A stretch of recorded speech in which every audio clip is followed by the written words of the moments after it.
What's going on? Welcome back to Dreams Life Can Buy. My name's Tommy Jordan. That is Darren Kriz over there, and we got another great episode for you today. You know, it's really cool. Darren actually said he ran into one of you guys. I just had this thought at like an open house. So if you're listening to this episode, thank you for listening. Oh, you man. and the person that Darren saw who said they listen to us every week. Yeah. It's so cool to hear that. You know what I mean? Because we love doing this, but it's nice to know other people enjoy this too, hopefully. Yeah, there's a few people out there I've ran into that have said, good job on the pods. I listen, no matter what you do in any career, you can get some form of knowledge and learn something from every single episode, because that's what we're trying to do too with this. We learn something from these creators through business, through socials, through just growing the following and everything in between. So, yeah, and that's literally what we've been up to the last few weeks, last few months is making content, making shorts, making different versions. Darren's filming long form and short. That's like a juggling game. Right now, I have my real estate channel where I do one long form video every week, right? And that's easy. I have that on like speed dial. I know what people are looking for in my market, and that's just like cake, right? But it's hard. Like what Darren's doing right now is creating the long form and the shorts at the same time. But your long form are a lot more work than mine. Like you're out filming houses, and you got some new creative ideas happening as well. yeah, I mean, I can't imagine some of these guys. Like, it's just a hamster wheel, the whole social media thing. But also with like a lot of jobs with real estate too, once you finish one deal, it's just what's the next. And it's the same thing with content. It's like you finish one, you upload one, then it's like what's the next? Because everything is about consistency, keeping that momentum going, and just taking it into the next one, no matter what space it's in, whatever business, whether that's content or something else, So. Yeah. I mean, a little recent update, if you're making shorts and stuff right now, specifically shorts on YouTube, we've noticed are some of the videos, right? Because we've really recently started going real hard on YouTube Shorts, with the monetization happening now it's monetized as of today, you listening. We've seen videos that maybe a few hundred views, a few thousand views, and all of a sudden it's about that 30-day mark of it being posted. YouTube boosted to 50,000, 80,000, 100,000 views. So don't fret if some of your pieces of content on YouTube Shorts haven't quite hit the algorithm. And I would say that's same for Reels and TikTok as well, because you never know. We had one of ours on TikTok out of nowhere get 1 million views, and we're just like, what? Like Darren's like, look, and yeah. how long did that take for that one to pop? Dude, yeah, that was kind of crazy, because we were clipping up a bunch of these into short form content for a while, and then that one randomly, who knows, it went into some kind of algorithm and got 1.1, 1.2 million views out of nowhere. And it's not like it was even great content. It might have just been the what was hot at the time. It was about Alex Earl. And yeah, that took a few weeks, maybe a month for it to get any sort of traction. And there we go. Just kind of get lucky sometimes. Sometimes it is about getting a little lucky, but then riding that momentum into the next. Exactly. Yeah. So I think the exciting thing about all of these platforms is you never know like what content will really pop off. And it's not like because sometimes it could feel like a waste of time. It's not a waste of time, but because you make one, you make another one, you make another one, and then you see all the ones that don't really do anything, and you feel like, oh, that was like time wasted. But then all of a sudden, like a few of those could pop. It just builds momentum. The algorithm likes just the touches every day. Yeah, and I think content has been around a while, and so if you're an avid viewer of content, it is always good to learn from what other creators are doing. We're getting bits and pieces from all these different creators, and then kind of putting it into our own box and making content, coming up with our own ideas, but also taking information from what other creators are doing that's working. Because obviously if it's working for them, it can work for us if we put in similar effort or go above and beyond. So that's just one thing. But what I was going to say with that is that, so let's say in 2017, when the algorithm was all about making daily vlogs. There was a lot of content creators making daily vlogs. You know, you saw like Casey Neistat was one of the big ones. You had Shay Carl, one of the big ones, Roman Atwood. Then you had the Paul brothers. They were all doing vlogs every single day. And since it was working for one person, it was working for the others. And then some of these guys just took it above and beyond and just kept going bigger and better, making insane, crazy content every day, where pretty much like, if you look back at some of those vlog videos, they're pretty much like long form TikToks, just the retention. Yeah. It's just like quick hits here, just long form. So, I mean, even it was still working back then, but you know, they figured out what was working for these creators. They made it into their own. They snowballed into bigger and better things. And then eventually 5-6 years later, you can turn the following that you gain from that into big businesses, which is like what Logan Paul did. He created Prime Hydration, which now what we're going one of the topics we were going to talk about today was that, you know, Logan Paul's making his business, building this channel up, 20 million plus subs, made this hydration drink, and actually this week Prime just signed with UFC, the Ultimate Fighting Championship League, to become the hydration drink of the UFC, which is pretty insane. Because, you know, obviously Gatorade is on top. Like Gatorade, when you think of a drink that will quench the thirst of athletes, you think of Gatorade. But Prime, they really are in, what, a year, 2 years? They barely even, normally it takes companies like this 10, 15 years to get their name out. But when you have a following that big and a marketing plan that big and people that creative with these ideas and people that know the algorithm and people that are good at business, that are good at distributing and marketing, I mean, it's crazy. They're now they are the hydration drink of the UFC. So, I mean, what are your thoughts on that, dude? It's pretty incredible. Yeah, no, it's really incredible. And that's the thing. Like, there's a lot of great, like, operators for businesses out there and just accountants and all those different kinds of people, right? But one of the biggest things is like having this community, having a brand, you know, because once you have that brand and that community of followers, you just leverage it to like almost instant sales.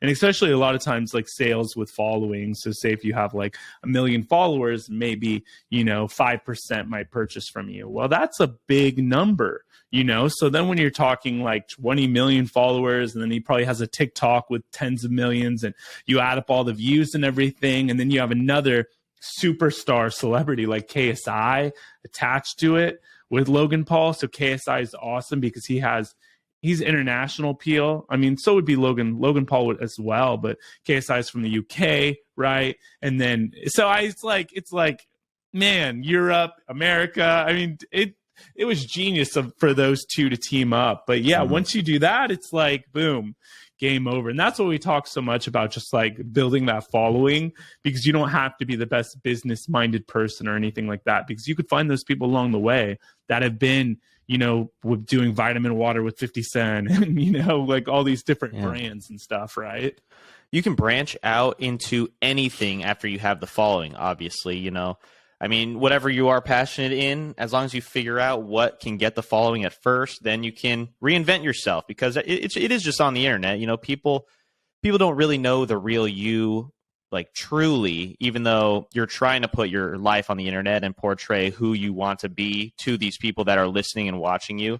But then once you have that following, you know, make whatever you want, do whatever you want with it to end up living the life of your dreams. You know, dreams life can buy. Exactly, right there. Boom, there you go. Yeah, not said enough. That's so true. And on top of that, not only the UFC deal, which is major, that's massive, right? But also, don't we got a Super Bowl spot too? And this is huge. The first influencer who's ever done or got like a spot on the Super Bowl for a commercial. It's Logan Paul with Prime and KSI. Yeah, I don't know how. I think it's probably like a minute or 30-second long commercial or so. Yeah. And the average price is what, like $5 million.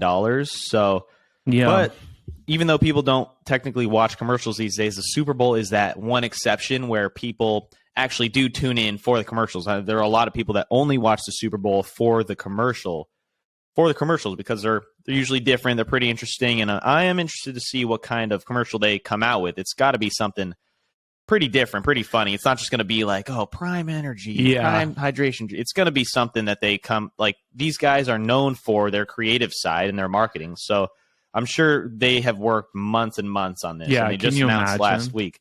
Yeah, so I'll definitely, if you guys are watching the Super Bowl, definitely look for Prime Hydration with Logan Paul and KSI having a commercial.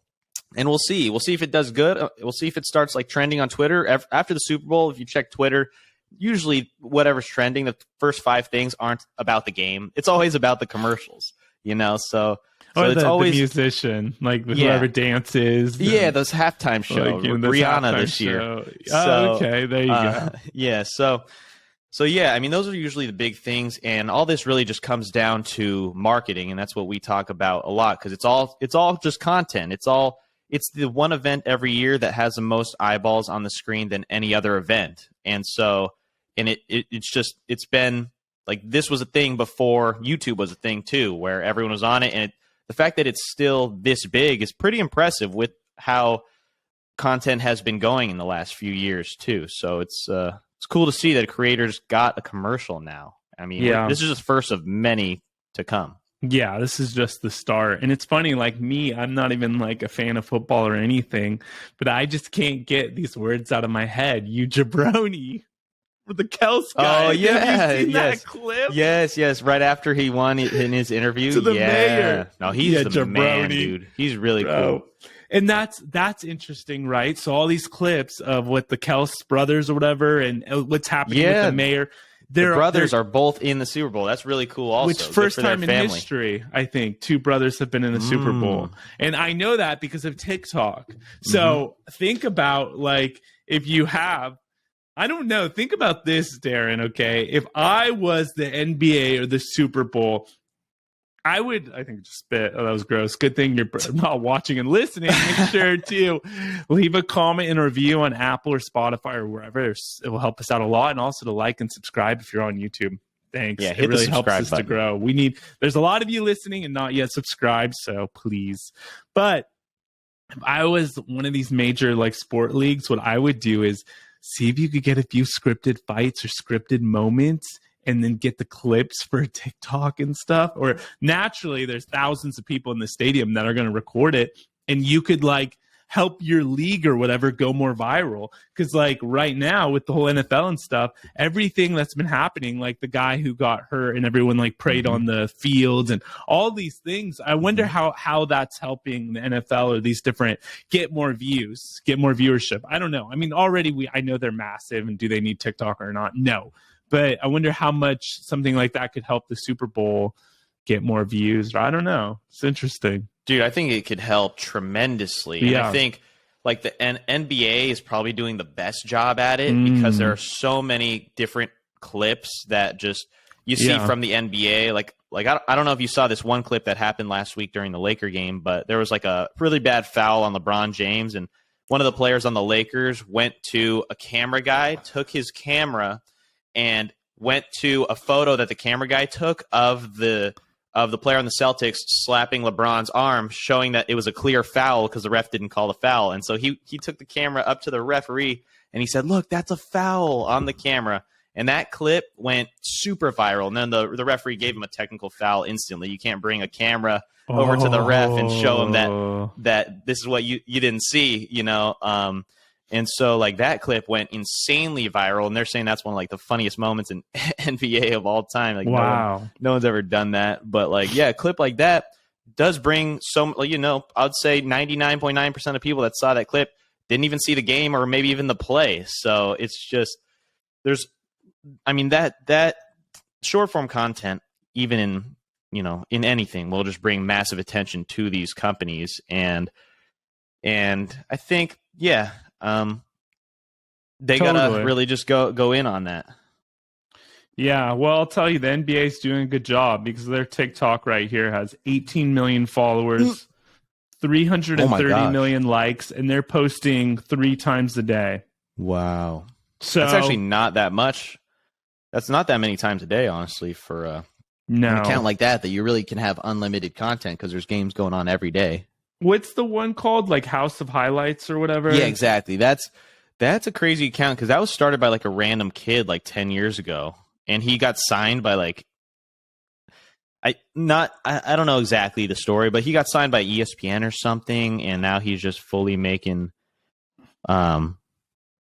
videos and stuff, and there's a full huge team now. I'm sure they're posting like, it looks like they're posting 3 an hour or something, like, so the more the merrier when it comes to these kind of accounts. Wow. Yeah. I counted while you were talking 20 posts, everybody who's listening, in one day for House of Highlights. So that's a massive company now. And it was just started by a random guy, Darren, there's a post will get 800,000 views and then 50,000. One will get 500,000 views. One will get 4.5 million. That just goes to show you these algorithms, they want to be fed and people want the content. And by the way, this is just a side note. If you're worried about, and this is something for myself that I need to hear right now.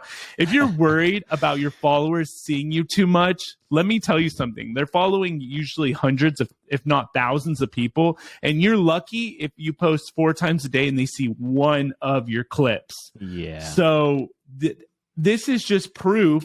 They have 40 million followers, House of Highlights, on Instagram. Okay, that's insane, Darren. 20 posts. Now, obviously, you need a team and infrastructure to make this happen, but that's just a lesson for us all. Yeah, man, I'm inspired, Darren. If you can do it on your own, go for it, because it's not easy to post 4+ on your own a day, especially if you have a job. Yeah, exactly. Like an adult. Yeah, yeah, but this is much better. This is much bigger than the real job. I mean, marketing is everything. We talk about it every episode. Yes. Like, I mean, how much revenue does the Super Bowl make? And it's all just from commercials and eyeballs and attention and it's businesses. It's all just, it all comes together full circle. Everything comes down to a business and a passion as well. So, yeah, that's insane. Do you know any more? And I'm sure there's some sports fans interested. Any more Instagram or TikTok accounts like House of Highlights? Or are they one of the biggest? There's let me think. We got ball. I know a basketball one. Ball is Life. Wow. They have 8 million on Instagram. Wow. Yeah, it looks like they're posting probably 10+ times a day too. Amazing. And it's crazy that all these different accounts usually just started by someone random. Like could be you listening that just likes to, clip viral videos. And there's so many accounts like this, like meme accounts too. Yes. Such as like what's like a big meme account that just posts random memes and people just get these clips. Like also that's how Barstool Sports page really is. It's pretty much just random viral clips that they repost, and they give credit to the person that posted it, but they can post unlimited amounts of content like that. Every now and then they'll post something of their own personal brand, like Dave Portnoy will post something that he's doing or that someone in their office is doing. But then every now and then also they'll post just a random viral short video, which is how they've become probably one of the bigger media Wow. I guess you can still call them like a meme video clipping page, but it's a media company in general. Yeah, totally. But I mean, they've become one of the biggest because of what Dave Portnoy has been able to do with that, and just always want to stay relevant. This is something we haven't really spoken about, so this is new for you listening. Like, what would you call it? They're not like there's a word for it. These accounts that have like theme pages or whatever, like basketball or football. Have you heard of that? They're like theme pages for Instagram accounts. So no, yeah. So that's what they call it. They call them theme pages. So you have like a theme, whether it's basketball, soccer, surfing, finance, and if you have time, like if man. This would be my advice, right? If I was like living at home still, instead of playing World of Warcraft for 8 hours or like League of Legends or Counter-Strike or whatever you're playing nowadays, okay, FIFA, if you sat there and for 8 hours, 10 hours, 12 hours all summer long, created a theme page on something you're interested in, whatever it is, the topic, and you start putting reels for Instagram. I would set up an account for Instagram, TikTok. This is real actionable kind of stuff you could do on all the different platforms. Name it the same branding, even have someone on Fiverr make a cool logo for $50, or just do it for yourself in Canva or something, or free editing software. And you do this like clip cutting thing, you could literally create like an Instagram maybe in a summer that could have like massive following, or a few summers, and then end up selling it for a few million to a company like Barstool or something. I mean, it's literally like that's the age we're living in. Yeah, dude. 10 years ago, I created a Dodgers Instagram account. Ooh. This was before videos were a thing on Instagram. Yes. I would just post like one post a day, something Dodgers related, baseball team, the MLB Dodgers, LA Dodgers. Yeah. And I grew that account to 15,000 followers. Just about the Dodgers. And I think I ran it for like almost maybe like a year and a half. But if I kept it going, and then incorporated reels and all this, then it could have eventually been pretty big. But it's hard to like maintain a specific niche account if you're not like, if you got to have like a certain long-term goal for it. But, obviously 10 years ago, things change, life changes and stuff like that. But yeah, that was one of the ways that I created an Instagram right there. Like I have a buddy also that I haven't checked this account in a while. I think he's still doing it. I know a person that has made an Instagram for the Mets. It was another just one team. Wow. It was called, and I think now, and at the time, NYM News. What has he got? Okay, 90,000 subscribers just for the Met, or followers, just for the Mets. And actually, funny story. This account, NYM News, are you seeing it on Instagram real quick? I'm looking. This is incredible. So it has like 90K. It's all about the Mets, the Mets, whatever. And so the guy who ran this account, let's say maybe like 8 years ago, he was 15 years old, 14 years old or something, maybe even younger, like 12. A good friend that we have in common was his babysitter, this guy. And he told me, he said, hey, yeah, the kid I'm babysitting is running this Instagram account with they had like 10,000 followers at the time, and now they're like pretty big and doing well. It's pretty cool that they have grown this page over like 8 years or so. I mean, pretty insane. Yeah, that is insane. I mean, but yeah, whatever you have like a passion about, if you continue to do it for 5 to 8 years, it's almost impossible for it to flop. Yeah, it really is. It's funny because this makes me think of this theme page idea. And because I think a lot of times we think, I have to come up with my own thing. Or when you really could just have a passion, you just like take clips and cut it. Yeah. If you don't want to get on camera, if you don't want your face on camera, just think about something.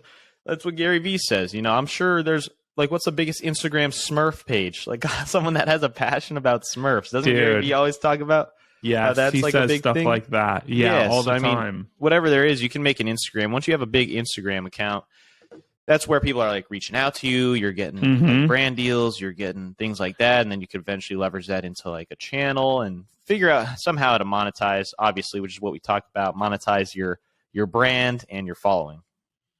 1,000%. Well, it makes me think of, I know at the agency.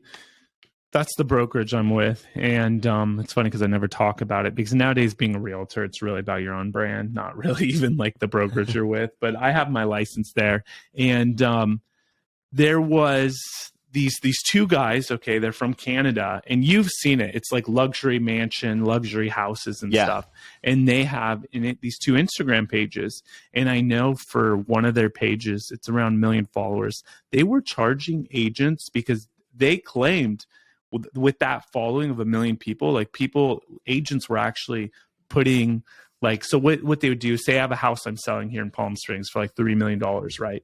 I pay them and then they put maybe six photos on a little post on Instagram, and then with like a credit to the agent and then like maybe a link to wherever so they could check out the listing, right? And they were selling homes off by doing this. Like agents were getting homes sold. So they were charging like 5,000 to 10,000 per post on this Instagram page.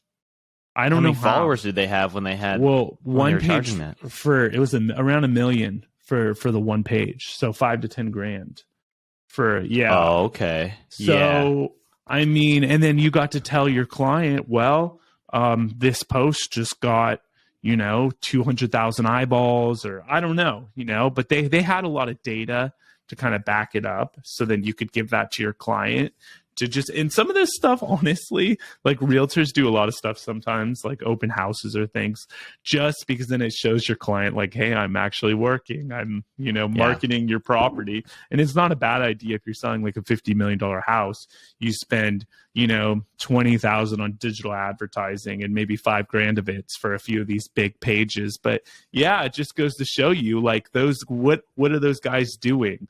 They're not like have anything to do with the house or anything, but they just built up, and I know how they did it. They just built up the platform by just reposting cool luxury homes. And over time it just got massive. And then agents started asking them, hey, like, can I advertise my house with your following? And it's crazy because then a lot of these other luxury house theme pages will like reshare it from there. So then it just like it goes. But yeah, pretty wild. That's how I originally built up my TikTok, was through just posting luxury homes. So like if I wanted to go in that, if I wanted to go in that direction, I could have done that too. I could have thought if I just wanted to make like a big page and promote other people's stuff, which could also be a good thing, but you never know. It's all about, because things change and people in our heads also every few months, like which direction we kind of want to take it. As long as we're still like going up and up, getting a little bit better in what we're trying to do every day, then everything will fall into place in the long term.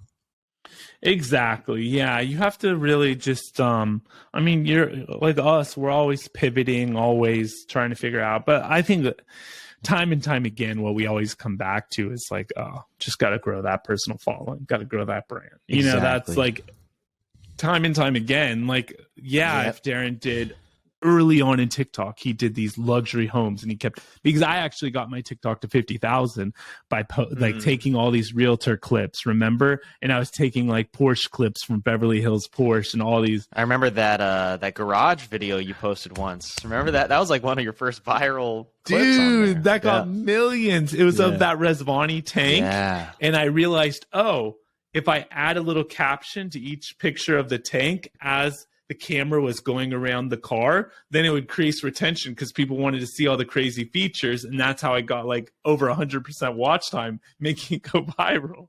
So you learn this stuff along the way. But yeah, if Darren and I, or if we kept doing it, we could have a few million on TikTok, and that's great living, man. You do 10 posts a month at $5,000. That's 50 grand a month. You're making 600,000 a year. But would that satisfy us? Would it be something we'd even love to do to keep it up in the long term? Probably no. Right. So, right. It's you gotta figure out. And now talking about it sounds pretty good. Think about that, an Instagram page where you're making 5,000 per post, even it's 2,500, dude. You do, and all you have to do is just simply post it, and the followers want that. That's a really cool way of doing it, because like you're not like, hey, check out Gillette razor, and then people are like, what is this, dude? I'm on this house page. You're literally just you're feeding them what they want, and then you're getting paid to simply post. Yeah, I mean, shoot, that is a great business model, because there's unlimited potential there for it to grow forever. I mean, because there will always be realtors trying to market their listings, and if they can market it just through this million follower page with like 10 grand instead of running Facebook ads for 10 grand or whatever, it's like, it's a no-brainer. Even though, like, who knows? You can't really target on. I guess you can if they're running it as an ad, but then they would have to spend money into Instagram as well. Use their money to run it as an ad. Yeah. But I mean, if it's like a super nice luxury home, then yeah, I mean that's a no-brainer, because the commission on that would be paying for itself, obviously. So. Yeah, especially if they're in that luxury space. It would be a little tougher if it's like in the more lower end market, because then they wouldn't get as many views and followers. But I'm sure they had a vision, like when they started it, that this is what they wanted to do. Yes, for sure. Yeah, it's something about like that. You have to have that vision, that kind of end goal too. I don't know if it's this one now, but there's one Mega Mansions, 3.8 million followers, the number one largest luxury real estate platform. That sounds like it. That sounds like the number one. The Mega Mansions. But yeah, so I mean, you have to have I mean, you also do have to have a property on here that is worth Yes. it for them to post on their page. 1,000%. Especially if it's called mega mansions, So like Ryan Serhant's house, the $250 million house. Yeah. It goes on there, gets 400,000 views. Another post has 3 million views. So say they do a post to their following and it gets 1 million views. Well, you could literally tell your client, hey, look, sorry it didn't sell. Probably because it's overpriced. Let's reduce now because I got you 1 million views on Reels. Exactly. Yeah. And that's like what pretty much I can do with my following, as well. So if I can like leverage my videos into a bigger quantity of clients and people to work with, then that would be that's the play eventually, That works occasionally these days, but it's harder in the more expensive industry when it's a lot of looky-loos and stuff, but it does work for when you're showing, if I can get 3 million views here, then that's it's worth it for them. Yeah, for sure. I mean, I've noticed a clear, like my real estate channel gets me leads all the time, but Palm Springs is more, the average home is maybe 700,000 across the entire Palm Springs area. Well, Darren's homes are 3, 5 million, 10 million, 20, 50 million. I mean, sky's the limit in that whole platinum triangle, Bel Air, Homey Hills, Beverly Hills. I know the lingo, bro. So yeah, he likes that. So it's a lot harder to, I wouldn't say harder, but it's different for someone to watch a video and just reach out because all these people have managers and advisors but you've had some crazy people. With one guy, it was like, and I won't give details because this is legit, like privacy kind of things, but people looking to lease for hundreds of thousands of dollars, and we're talking like per month kind of people Darren's got through his YouTube channel. Yeah, it happens. Like, it'll happen here and there, and people sometimes don't understand that this is like, I mean, even now, I feel like realtors are, I mean, I don't want to box all of the realtors, but a lot of them think old school and they don't really look at where technology is right now and where eyeballs are, where marketing is. Like even people in their 40s with millions of dollars that are trying to buy homes, they're still like TikTok now is for everyone. YouTube Shorts, Facebook, it's all the same now. Every app is really the same these days. Like I'm sure my grandma probably scrolls through Shorts on Facebook like without even realizing it. Yep. Because she doesn't think the way that we think of how these algorithms work. She probably just is on her Facebook and then she clicks on a video and then she swipes up and that goes to another video. Then it goes to it just happens for people like that are using these apps, and now it's on every platform. So you never really know who's watching, and then just one person that's the right person could end up leading to a deal. You see a house that you like, and then you want to know more information. You click a link, ends you up here. You make a phone call, and then bada bing, bada boom. You're buying a $3 million house. Boom. Like it happens, or more. So yeah. There's a lot of crazy situations. I know, like even Ryan Serhant sold a home on through one TikTok that was like, I think the $100 million home in Florida was like through a TikTok and then a FaceTime showing. So things like that do happen that you wouldn't even realize. That's insane. Yeah, and I think, honestly, I feel like still it's very early on being a creator where, like Darren's saying, a lot of like for example, my wife Samantha, like she hates videos for some reason. I don't know why. And she loved when Instagram was just photos. But now I'll look over and I catch her watching Reels. And I'm like, oh, like it's happening. So like what Darren's saying, like it's going to be very normal for everyone to be watching content and then reaching out and working with people making that content. It's not going to be a weird thing. It's going to probably become the norm. Yeah. And I mean, it just happens naturally in our brains of us just like looking at a video and scrolling. And that's how, I mean, these big companies and these algorithms just know this is how the human mind is thinking, so we can't really do anything about it. It's just how we're going to be interacting with our phones, with these devices. But what I was going to say was, I lost my train of thought.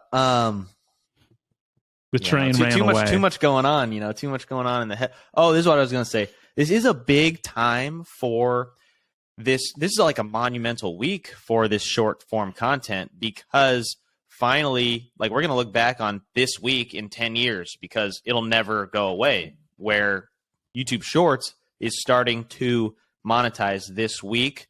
And I'm sure they're going to still be monetized in 10 years. The CPMs will probably be higher in 10 years, but this is the first week that YouTube Shorts are finally going to like start monetizing videos in like overall. And so we were doing a little bit of research and looking at what the numbers could be. Yes.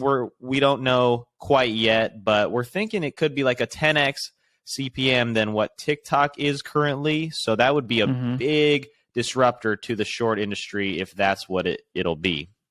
Yeah, and this is based off actually numbers on Google's website for shorts and monetization and stuff. So they said after split, around 40 cents, 45 cents per 1,000 views, which might not sound a lot.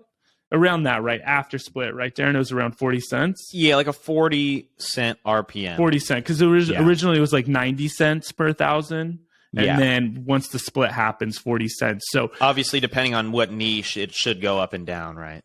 Exactly. So that means for 1 million views, which getting 1 million views with short form content, it's a lot easier than long form. It's not incredibly hard. It's not incredibly hard, like Darren said. So you get, let's just say 5 million views. You're talking 5 times 4, right? You're talking you're already making 2,000 a month. Right. Then you become, a little more because YouTube, the views build month after month. You get momentum going like we talk about. You're getting 10 million views on YouTube, which it sounds like a lot, but for shorts, people right now we've seen in the game, big creators, they're getting hundreds of millions a month. Yeah. Okay. And a lot of people you don't know about and we don't even know about. And we just find these people that are casually getting 50 million views, 100 million views. So you're just getting 10 million views a month on YouTube. The game's been changed where you could be making $4,000 a month just making short form content. That's more than a lot of people are making at their 9-to-5 right now.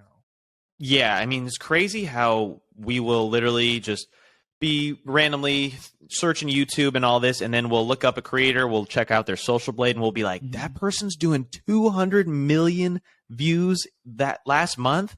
And they are just nobody would know who they are if you went on the streets. They would be unrecognized, and they're doing like 200 million views a month or so, which like, even if that is all shorts, solely shorts, and they're only doing like a couple grand a month through shorts right now, they'll probably look at their phones in the next couple weeks and just look at their YouTube studio and be like, okay, they just made close to 6 figures in a month, just completely passively almost, just an extreme. It's like winning. It'll be like winning the lottery for some of these massive short form content creators. So 1,000%. I mean, they should just like, if there's anything we should say to them, it's be smart with this time because it's going to be a massive, like life-changing thing that happens for them, going from just like a couple thousand to maybe $100,000 instantly. And that'll do something to anyone's brain to where they're just like, all right, I'm done. I'm gonna chill now. But I mean, some of these people can turn this into massive businesses, massive channels, and just keep putting the money back into more short form content. So think about this, like with the really good short form creators in February. Think about what kind of content we might be seeing. Completely different content from some of these people in March now that they'll have money to put into more videos and use their creative ideas for different styles of shorts and stuff like that. This could be a completely different platform in a couple months. Yeah, no, I think we have to really, before we wrap this, is talk about how monumental this week is for creators, whether you're listening now, years from now, or you're listening now when this podcast episode's being released. We're talking, this might change the game of content where shorts start to dominate YouTube, become the dominant piece of content, or like a dominant mode of viewing, or like how people approach YouTube, not so much for long form. I think it's always obviously going to be there, but shorts could really take off, because now this is going to enable a lot of people who love to do shorts to literally just do that for a living. Exactly. And Darren's example of 200 million views, which we've personally seen a lot of people that not a lot of people even know about getting 200 million.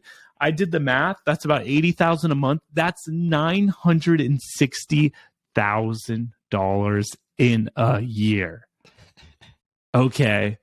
Which that's going to be happening to people this year and for the years to come with YouTube doing this. So it's exciting, man. Like, and yeah, like Darren said, if you're going to be one of these creators, invest the money back into having more editors, just keep just putting out the content, and just YouTube just snowballs. So can there be people getting 1 billion views a month? Will 100 million views in a month become more common for short creators as everyone's making shorts? Like, dude, I don't know, because obviously big YouTube channels, what would you say like a big YouTube channel does average views?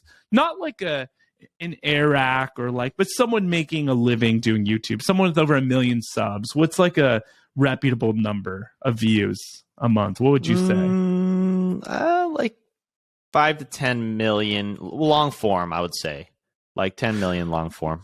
So 10 million long form, okay. And with CPMs, that could be anything from 50,000 a month, or it could be hundreds of thousands if you're like finance or something, right? So yeah, I mean, it goes from a few dollars to $20-$30. So I mean, so 10 million views, the normal for long form. Why can't short form it be like hundreds? Yeah, like it will.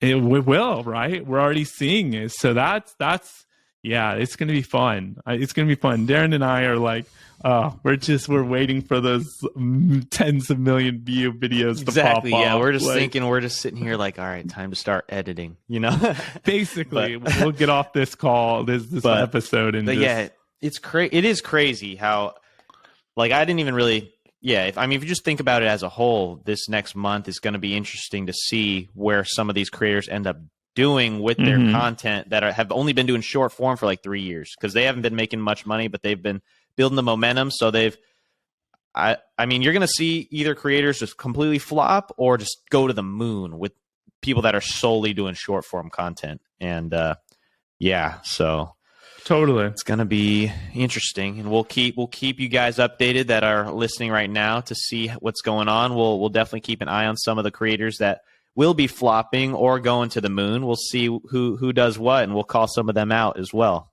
Yeah, and we'll say hi to you on the moon. We'll see you on the moon we'll be on with the moon. us. We're gonna have a piece of that pie for sure. Oh, for sure. Just with vanilla ice cream this time. Oh, there you go. Yeah, can't forget the pumpkin pie with the vanilla ice cream. That's an inside joke for you if you've been watching. If you're a long-time viewer, you know exactly what that means. yeah, that was a good one. I like that. I see what you did there. Let's go. Well, all right, guys. Well, there's another week for you. Talked about everything from content creation, Prime, Super Bowl commercials for an influencer. Pretty exciting stuff going on. Will be an exciting game, exciting week, and then short form content, monumental week in YouTube history and short form content creation history. See what happens. We'll keep you guys updated. It's been fun. It's been another week. Have a great day. We'll see you next time. See you later.